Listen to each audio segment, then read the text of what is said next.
So here's the honest truth. If you want to support your nervous system, you have to have the tools to do that. Welcome, everybody. This is our topic today, 10 resources that you need to have to support your body through anxiety and overwhelm. Welcome. My name is Salima, yoga therapist. And today we're going to do a little bit of work on your nervous system. We're going to figure out the best way to move yourself forward in times of stress. And as we do that, we're going to find our way into a feeling of being resourced. So, first things first. Welcome. I'm really glad you're here. If you're here, you either found me on one of those other social networks or you've been practicing Kundalini yoga for a while. And if you have, I'm super delighted to be here with you. I want to give you some background on how to support your nervous system, some Kundalini yoga techniques, and then also some thinking thoughts and some strategies for how to support yourself, especially in these very overwhelming times when every time we open up social media, there's something going on that is quite triggering. So either it's the world at large or maybe even what's happening in our personal lives. So all of that we're going to take a look at today. And I'm really glad you're here. If this is resonating for you, give a like, give a subscribe, throw a heart, drop some comments. Let me know where you're coming in from, and let's get into it, shall we? All right, so I'm just going to take this moment to set up my screen so that I can see everybody. And let's take it away. Okay, so now that we're here and we're locked into place, here's what I'm going to cover today. I want to make sure that you have some background on what it means to work with your nervous system. That's number one. Number two, a little bit of insight into how Kundalini Yoga works and why it works so well for the nervous system. I think that's really important. And that's what so many of you have been asking for. So yes, let's do that. And then third, let's do some practice, okay? Let's do some techniques. Today is going to be all about small little bites that you can do to regulate yourself everywhere. And that brings me to my first point. Let's talk about the word regulation. So let me be perfectly honest. I don't love that word, regulation. And here's why. When I hear the word regulation, I think of the stock market, I think of financial systems, I think about machines, and and that's not what we are, right? So I'm wanting us to step away from this idea of being regulated, and that regulation looks like calm all the time. It doesn't, okay? There are very serious things happening in the world right now, and there are probably serious things happening in your life right now that require your attention. And so if you're feeling angry, you're feeling sad, you're feeling um, all you're feeling, then that's a good thing. That shows me that you are operating with a sense of capacity. That means that you are human and you're alive and you're responding to what's happening. Okay. So that's why I try and stay away from this word regulation, because I think where it defaults us is into calm all the time. And I think calm is an interesting state, because it doesn't necessarily mean that nothing's going on, but maybe we've learned to fix our face or we've learned to set a particular kind of tone, and that gives the impression to other people that everything's fine. And it may not be fine. It may not be fine. Okay. So let's get real about it and let's talk about really what we're trying to address when we think about resourcing for our nervous system. And let's start a little bit further back. So remember that your body, when it's responding to what's happening in your world, whether that's the world at large or in your personal life, is doing what it needs to do. And generally speaking, we have four different ways of responding to threat or to a predator. And you probably heard them before, but let me list them. Fight, okay? Flight, you want to get out of there. Freeze, okay, we're going to make an assessment, what we need to do next. We maybe are very, very still, hoping the threat passes by. And then the other one is fawning. And I'm going to do a whole series on fawning. So I'm going to leave that one to the side right now because it really deserves a deep dive of its own. And I will be creating those videos and introducing you to that topic in very short order. All right, so let's stay with the first three because they tend to be very recognizable and they are from the body itself, right? So if there is a threat in your environment, and in our ancient times, this would have been an animal, this would have been weather, this would have been a neighboring tribe, this would have been being isolated, this would have been being alone, and it would have triggered this defense mechanism in the body, a protective mechanism. And that protective mechanism is really about how does the body create survival, right?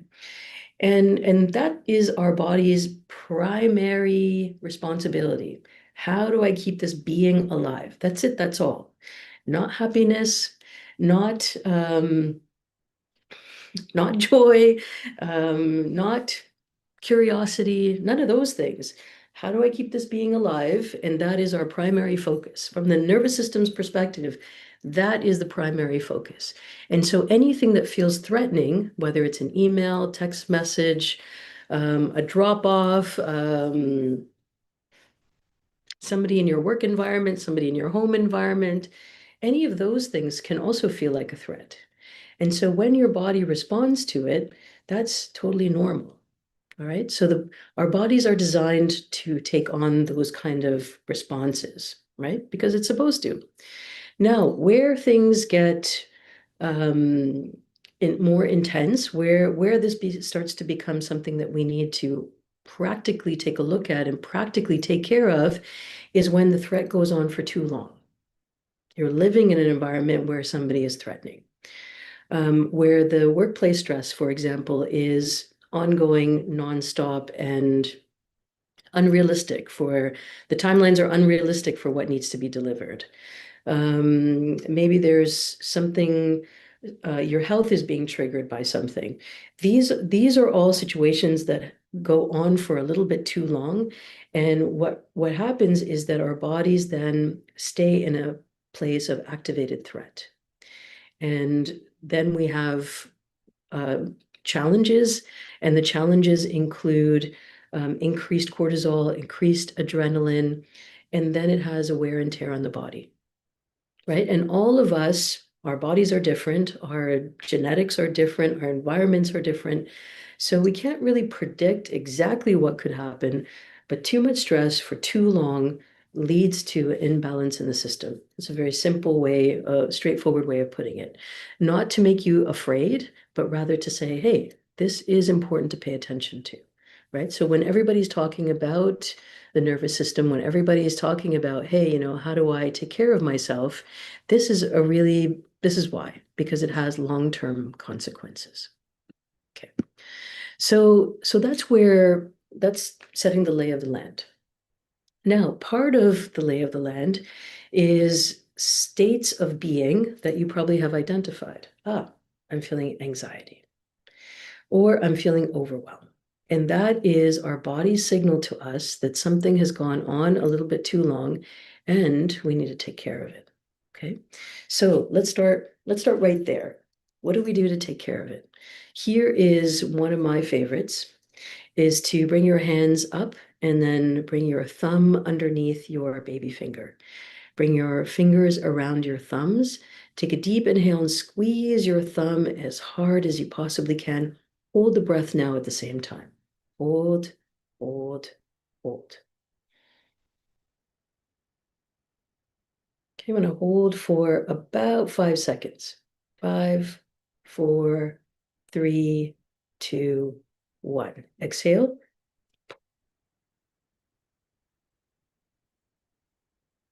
And release.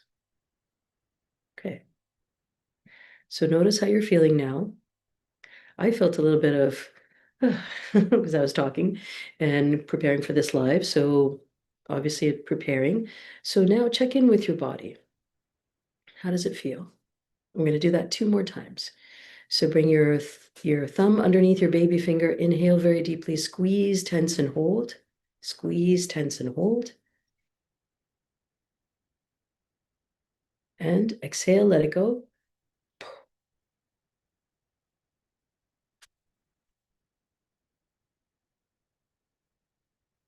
Good. And just allow the energy to rise. Notice where you might feel a little more free. And then third time, inhale very deeply.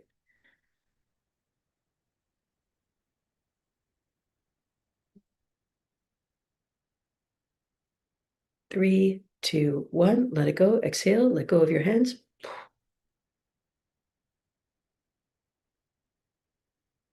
Good. All right, so there is technique number one. This is squeezing of the thumbs and releasing. When you hold your breath, first of all, it cues the body. Okay, we're going to pay attention to life force. We're going to pay attention to the beating of our heart and the breath. And we're going to bring everything fully squared to make sure that the breath and the heartbeat continues, right? So it allows the body to pay attention. The thumbs are connected to the amygdala, which is the most ancient part of our brain. And so we're telling that survival place in the brain, hey, we're taking care of things. Okay, you can stand down. We're on the same team. We're taking care of it together.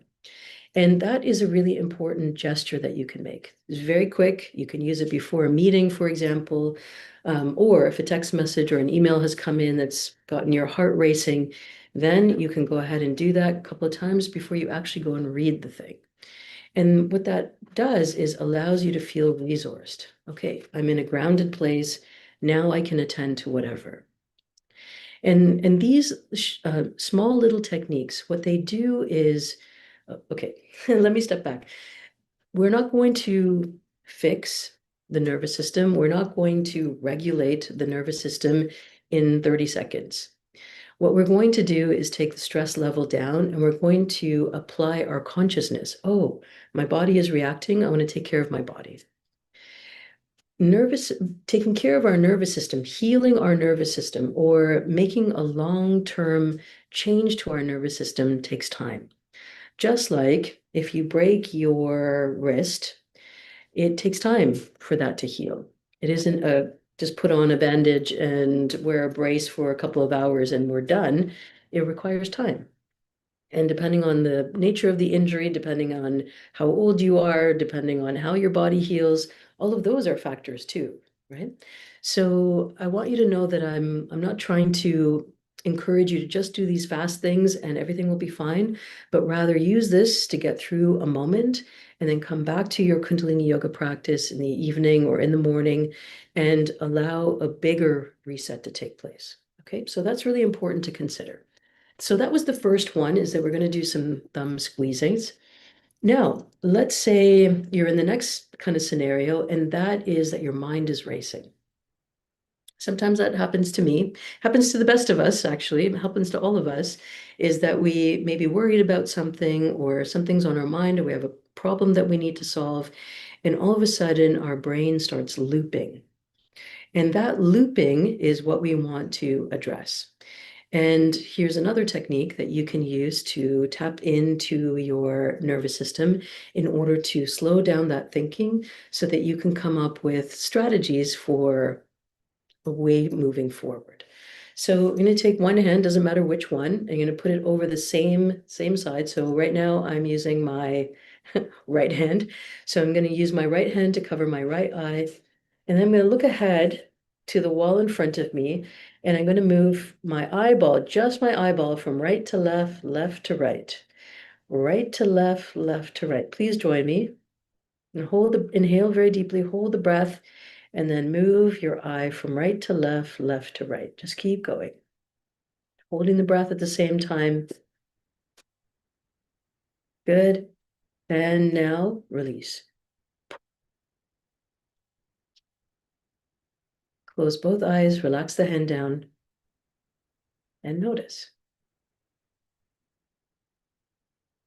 Now let's move to the opposite side. So this is left hand, left side, left eye, and do the same thing. Move your eye, just your eyeball, from right to left, left to right. And as you do this, you start to relax the brain. Good, keep going. Holding the breath as you go. 3, 2, 1. Close both eyes and exhale, let it go. And then pay attention to your mind.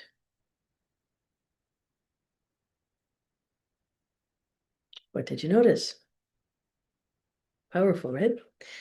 So this is using the optic nerve. So our optic nerve is what is the nerve that runs from the brain into the eye itself, and it is one of those nerves in the body that is we have access to. And so by using the eyes, moving side to side, we start to calm down the brain waves that are associated with using the eyes. You've maybe heard this, you probably have heard me say this in a class before. When we close our eyes, we actually retain 10% of the body's energy. So just think about that for a moment. When we have our eyes open, 10% of our energy is going out there to deconstruct what's happening in the world, keeping us safe, keeping us connected, keeping us aware of what's happening. As soon as we close our eyes, we take that 10% back. And then when we cue the eyes like that, we are starting to let the nervous system know to reprocess. So you could say these are the ancient roots of EMDR, which is a way of processing what's happening in the brain. And this is a way of processing memory as well. And all of these have ancient yogic roots. And that's why I find it all really fascinating. There is a ton of modern science that backs up what yoga has always known. And, our practice is 10,000 years old, if not more. And so when we have access to these kinds of practices, we're actually tapping into a very layered human experience. Okay, so those are 2 techniques so far. Let's do the next one. And this one is about bilateral stimulation. So these are all very different techniques. And the idea here is not everything works for everybody. And if you have enough options, if you think about these enough, or you expose to them enough, with enough repetition, you may be able to say, hey, you know what? This one really works. At this particular time in my life, this is the one that works. All right, so all I'm doing here now for the next one, bilateral stimulation, is I'm taking my right hand, placing it on my left arm, and then doing the same thing on the opposite side, and then just simply tapping. Tap, tap, tap. So if you would join me, then you can notice whether it's working for you, whether it feels comforting, whether it feels helpful to you. And as you tap like this, stimulating both sides of the body and actually stimulating both sides of the brain. And what we're doing here now is also calming down the nervous system, allowing both hemispheres of the brain to start coordinating efforts so that we're not fully engaged in rational thinking. We're not only engaged in creative thinking. We're actually combining everything. Okay, so you just can play with rhythm. Maybe you want to go a little faster. Maybe for you, you want to go a little slower. Good. And this is a really calming thing to do. If you have kids in your life, this works really well. It's very simple, doesn't need a lot of instruction, but it's a really nice way for any of us to hold on tight and start to relax. Okay. Good. Take a deep inhale and exhale. Inhale very deeply. Hold briefly and long, slow exhale.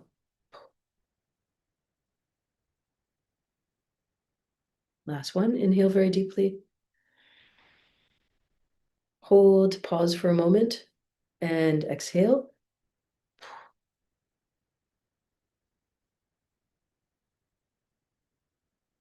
Amazing. Okay. And then taking a moment to notice, how did that feel? How was that experience? Did you notice a calming sensation? Did you feel anything? And we've done now 4 different techniques. And so you could come back to this in a couple of days and just notice which one works differently. Try a random one, make notes and list them all out, and then try them, post them up in your bathroom and try them one by one every single day. Notice which one works. Here is an opportunity to deep dive into a bunch of different techniques so that you have them. And this is about resourcing. So if you're watching this live, there's still 5 more to go. If you're joining us on the recording, so happy that you're here covering 10 different techniques. Okay, so that is bilateral stimulation. All of these are verified now by science. So yay for the yogis and yay for science finally catching up to what the yogis have always known, right? And I think it's really important that we, here at this time, study the ancient sciences. And the reason I say that is because we're finding ourselves in really trying times. We've just gone through the year of the wood snake. So for many of us, this has meant shedding old identities, shedding old relationships. So you might find yourself a little new and feeling a little raw in your life. And please know that that is totally normal.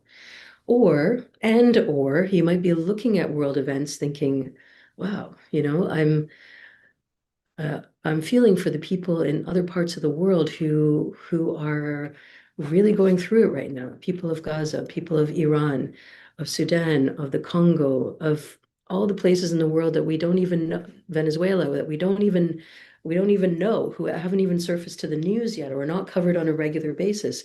And all of this, as yogis, is a really important thing for us to remember because our beginning philosophy is about the oneness. And when you really care, when those of you who find this work and find it compelling, it's because we want to make sure that we are all taken care of, that we're all feeling safe. There's enough food, there's enough medicine, there's enough education for all people everywhere. And when we take that stand as yogis, that it's important to speak up, and it's the strength of our nervous system that really allows that to take place. And so not only is this good for us individually, but also collectively. All right, let's move into another round of different practices that you can try. And this one I'm going to break it down piece by piece so that you have different components to consider. The first one is when you find yourself a little scattered, right? Not feeling very grounded. This is my cat Lola. She's making sure that I give you all the goods and making sure that she's part of the fun as well. Here's let's go back to that. If you're feeling a little floaty, a little spaced out, not quite sure that you're in your body, the best thing to do is start to use your senses. And senses meaning what you can see, what you can touch, what you can smell, what you can see, what you can hear, what you can taste. And when you use your sensation, you have to be in the body to notice. And this sounds a lot easier than it is. And so if you've spent any amount of time in your life avoiding being in your body or feeling that it's unsafe to be in your body, then this one particularly can be challenging. But I want to offer you the opportunity so that you can dive in and see if it could potentially work. Because what we're looking for is cues in our environment to help us feel safe. All right. And that is where safety comes from. These techniques will help bridge the nervous system, but actual safety comes from the ability to be in environments that you know are safe, right? So here I am, it's Friday afternoon, and I am with my cats, and the sun is shining, streaming into my space, and I feel nobody's coming over, the doors are locked, everything is safe. So I know that I'm safe, and I want to keep on reinforcing that feeling. And here's how we're going to do it, all right? We're going to look around for 5 blue things. Now, if you don't particularly like blue or there's not enough blue in your room, then pick green, pick red, something that you have very common in here. Okay, so I'm going to look around and find 5 blue things. I'm going to count them as I go. 1, 2, 3, 4, 5. Okay, so I found 5 blue things. Now let's move on and find 4 things with different textures. You can actually touch them. Okay, so I've got a glass here, actually happens to be blue. I have a table, I have a yoga block, I have my pants, I have my shirt. 4 things. Maybe that was a bit more. So 4 things with different texture, and actually touch them. Now, 3 sounds in your environment. So right now I can hear the light humming of my fan. I can hear my cat licking her lips. And I can just faintly hear the construction outside. 3 things.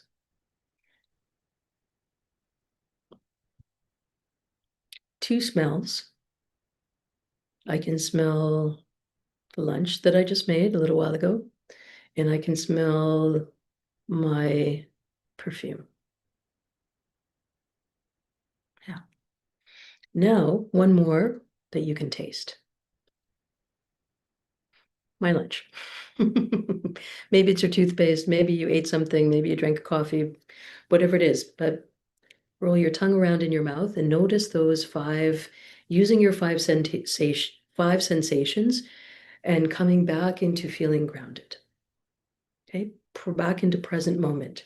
The reason that present moment is so important is that is how we cue, again, how we cue safety. Your nervous system, what we want to make sure is that your nervous system, number 1, is coherent. It is responding appropriately to what is happening in your environment, right? So if your cat is there looking super cute, you can see it, oh, and then you're scrolling on social media and you see something really sad, you can feel it. Ouch. And that is coherence. So having feelings, emotions that are appropriate to what's happening, that's coherence. Number 1 is flexibility. Okay, so I can move from state to state, from my cat to something on social, and that's flexibility. I can feel my emotions changing as I'm doing that. And then the other one is, I always forget this one, presence. Okay, and it's happening right now in real time. And that is what we want to be looking for. That's a sign that your nervous system is working and functioning in a healthy, resourced kind of way. What we want to be more concerned about is if we're seeing something really tragic and we don't feel anything at all. We sense something really beautiful and we don't sense or feel anything at all. Those are cues that something needs to be resourced differently. Okay. So that's the number 6 on my list to share with you. The next one is to bring your hand over your heart. So simple. So simple and yet so straightforward and so helpful is to remember that we're not just thoughts that happen here. We're not just these thinking thoughts, this anxiety that's happening, this mind that is trying to control all the things that are happening around us and to us. But actually, we have a heart in here. And the heart's intelligence is intuition. And if we can tap into our actual heart space, tap into the power of the universe to have our feelings, to notice our feelings, to feel a sense of connection, then we have the opportunity to, again, become grounded, to become present, and then also to hold space for ourselves, right? So that is the second one. The next one, courtesy of the yogis, is a long, slow exhale. So you've probably heard this before. Breath is the best way to change your state, and it is. And there's lots of different breathing techniques. But in particular, if you find yourself anxious or in overwhelm, then the exhale, a longer exhale, is always going to serve you to get your vagus nerve back online. And so the vagus nerve is one of the major nerves that run through the body from the brain all the way through the digestive organs, right down to the lower extremities. And it's the vagus nerve that is informing all of that. So it has a very important job, and we can regulate that with our breath. All right, so let's take 3 breaths. And here we're going to focus on a long, slow exhalation. And we did this earlier in our practice, but let's see if we can recreate that. Here is one that is timed. So we're going to do 4. We're going to inhale for 4, hold for 7, exhale for 8. Notice that the holding and the exhale are much longer. Okay. So let's inhale now. Inhale for 4, hold for 7, 2, 3, 4, 5, 6, 7. Now long, slow exhale.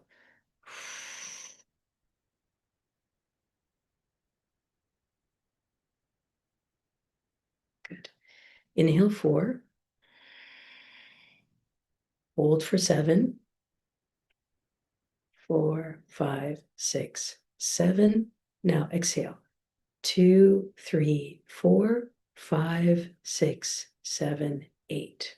Beautiful. Let's do one more round together. Inhale. Hold for 7, 2, 3, 4, 5, 6, 7. Now exhale. 2, 3, 4, 7, 8. Good. Notice that the hand is staying on the heart. Good. All right, so a hand on the heart, long, slow exhales. Now, here are a couple more ways that you can tap in. Make this a little bit more of, a little bit more potency to this. So let's say you've found yourself in a state of anxiety, your heart may be racing, and maybe you're consciously aware of what is happening. Okay, so maybe you're worried about the weather that's coming up in the next couple of days, and so there's a fast heartbeat. So you put your hand over your heart, and now you're recognizing, oh, I'm worrying about the weather to come. So now we're going to name it. Okay, so it could be fear. So that's one way to do it, is to actually name the emotion. Another way to do it without getting into all of that is to say cortisol. Because when we start to worry about something, our body naturally releases a chemical called cortisol. And cortisol, when it starts to release, starts to bring in more reasons to release more. It is like a combining effect or compounding effect. So that's what I've started to do, is rather than to think about the feeling or try and name the feeling, I say cortisol, and then I start this practice again. Inhale. I feel my feet on the ground, so I'm feeling grounded. I've named the pattern, and now I'm going to do a long, slow exhale.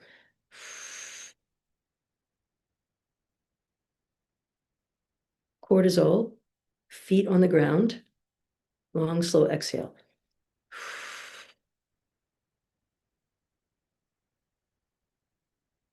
Good. One more. Cortisol, inhale, feet on the ground, long, slow exhale.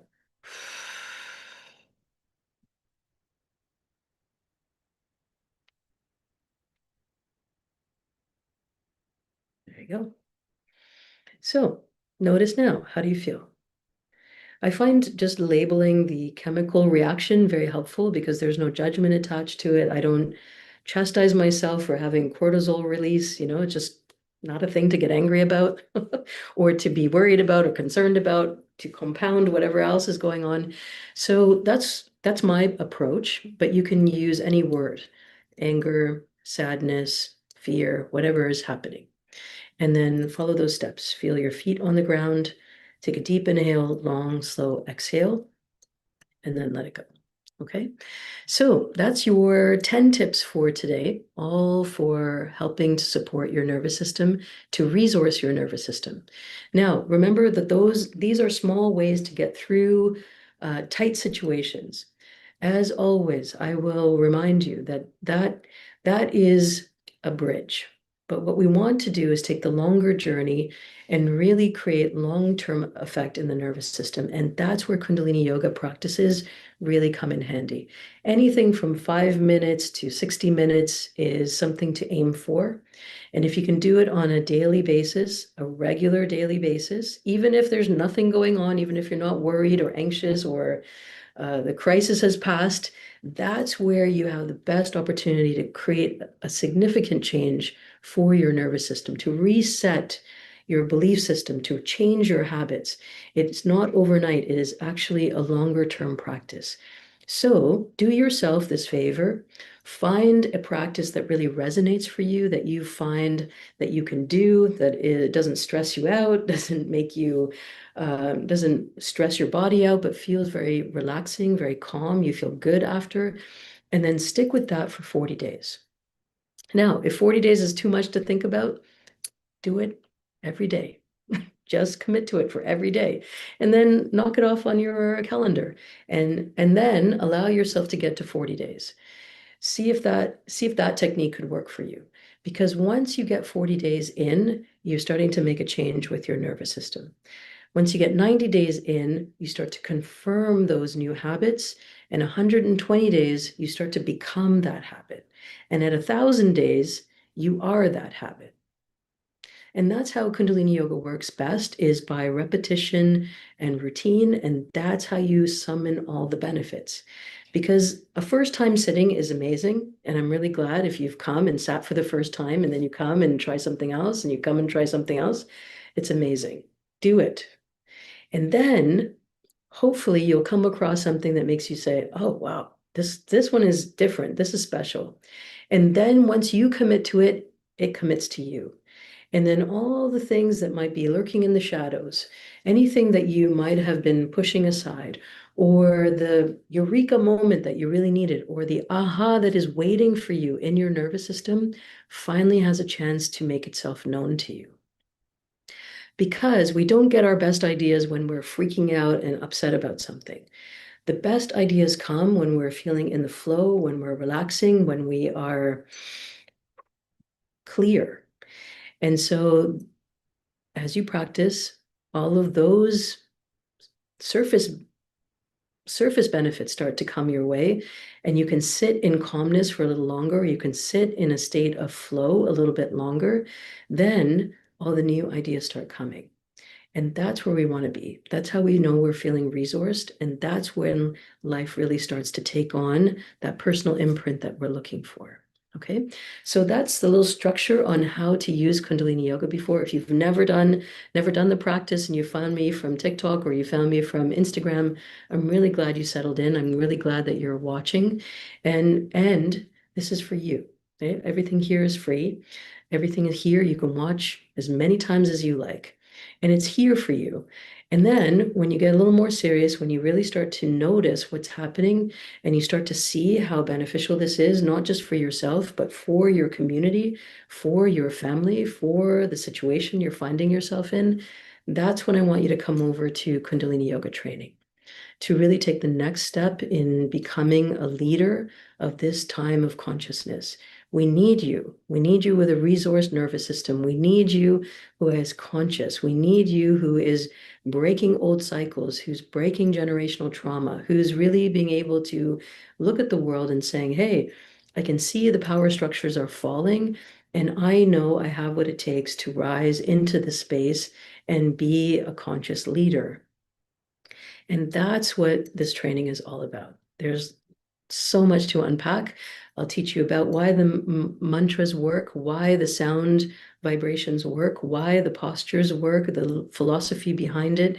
And you will find yourself in a community of people who are looking for the same thing you are. And that is to be resourced, to be truthful, to be honest, to be authentic in this particular time. And that's where I want you to get to. All right, lots of love to you. I hope all of this was helpful. I'll keep this recording up for a couple of days. Please share it with some friends. Share it with your people. If you liked it, please give it a like.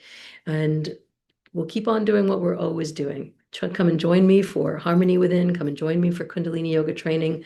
Come and join me for one-on-one coaching. Whatever works for you, I'm ready. Lots of love. Until next time, my name is Salima, yoga therapist, and thank you to everybody who has who has commented in the chats. Yay! Thank you very much, everybody, for joining in. Lots of love to you. And if you're watching the recording, drop a comment below. Let me know where you are joining us from. Bye for now.